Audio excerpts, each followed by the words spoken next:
Zo, welkom allemaal bij een nieuwe vlog over de Astra GSI.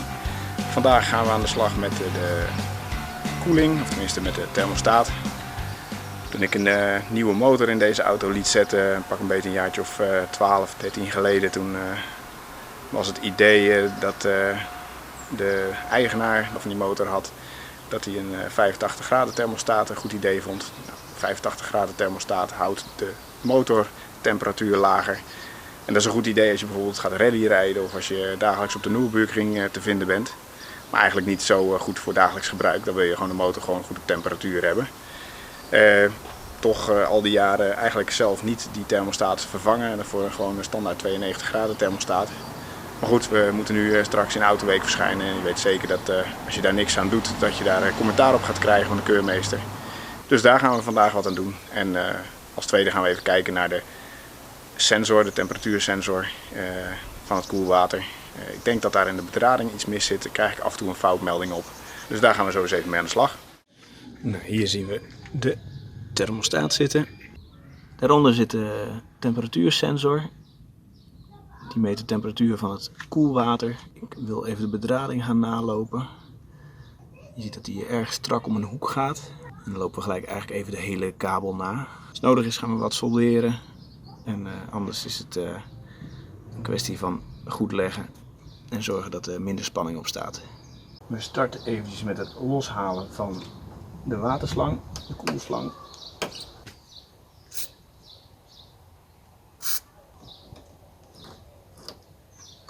Er is natuurlijk een bakje onder gezet voor de koelvloeistof die eventueel weglekt.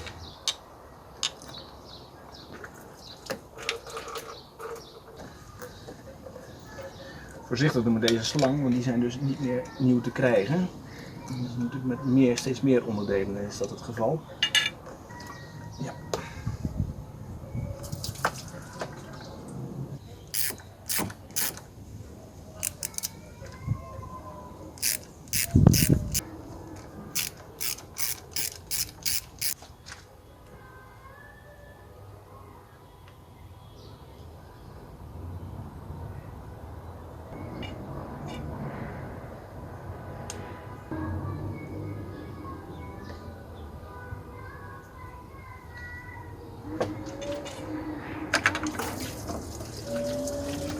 Nou, nu komt er natuurlijk wel eventjes wat meer koelvloeistof uitlopen.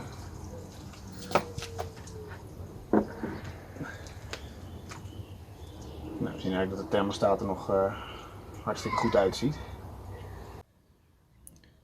We zien hier dat de koelvloeistof nog mooi helder is. Dat is een goed teken dat de motor binnenin nog goed vers is. Voordeel van een kostkastkop natuurlijk dat ze niet bekend staan om scheuren. En nou, dat zorgt er dus voor dat we op dat vlak niet zo heel veel zorgen hoeven te hebben. We hebben hier de nieuwe thermostaat.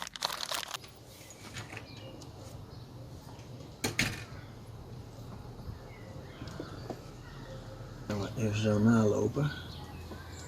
Mogelijke draadbreuken.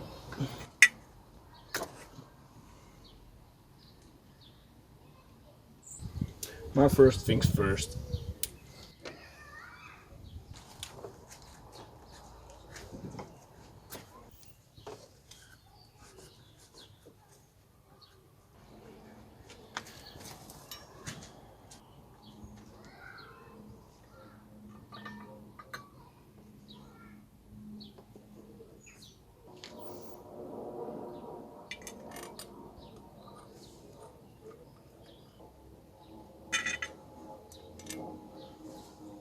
Je ziet ook eigenlijk dat het vervangen van zo'n thermostaat is een ingreep van niks eigenlijk.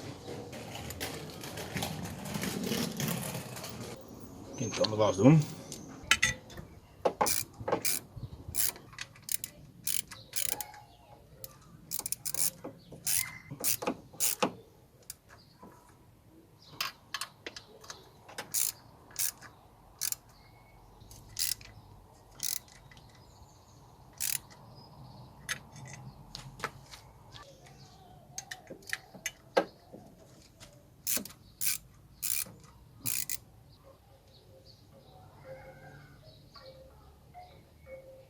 voelde bij het aandraaien dat de draad niet meer helemaal lekker was.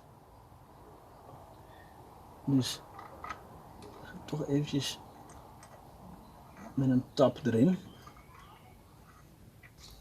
Om te voorkomen dat het boutje straks helemaal niet meer lekker erin zit. Of erin past. Nou, een beetje Loctite erop.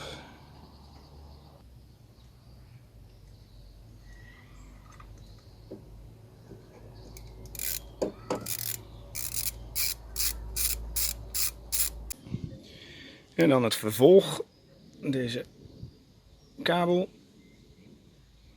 met name hier, dit is toch wel een kwetsbaar puntje. Dus we gaan eens even kijken of daar nog problemen in zitten. En ik zal hem ook even iets verderop in de kabelboom bekijken. Om te kijken of we dan kunnen achterhalen waar de storing die af en toe voorbij komt vandaan komt. Ik denk zelf niet dat het de sensor is, want die is toch al wel eens vervangen. En dat leverde geen ander resultaat op. Dus ik ga eerst eens even kijken of deze stekker nog goed verbonden is.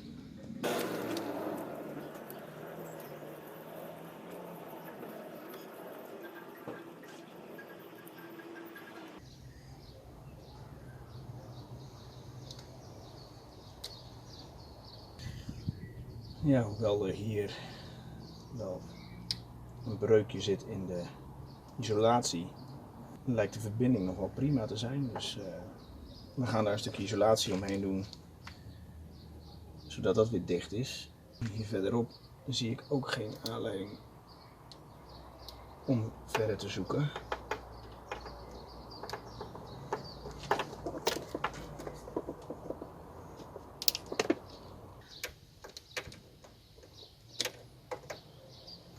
Het ziet er allemaal verder gewoon nog prima uit. Dus daar ga ik ook niks aan doen.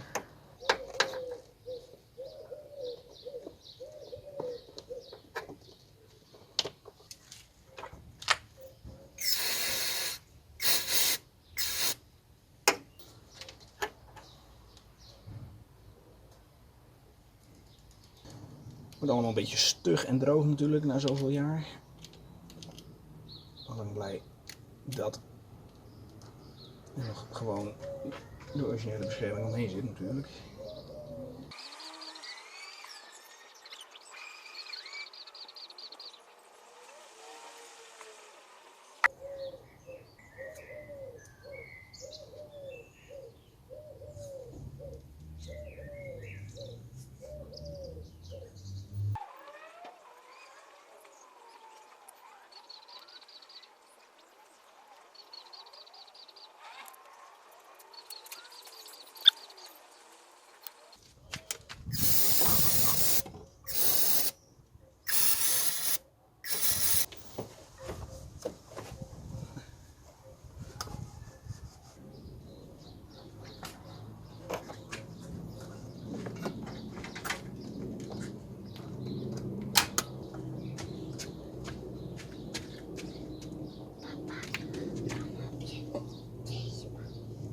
Zo, nu zitten de slang er zo rustig aan weer eens op.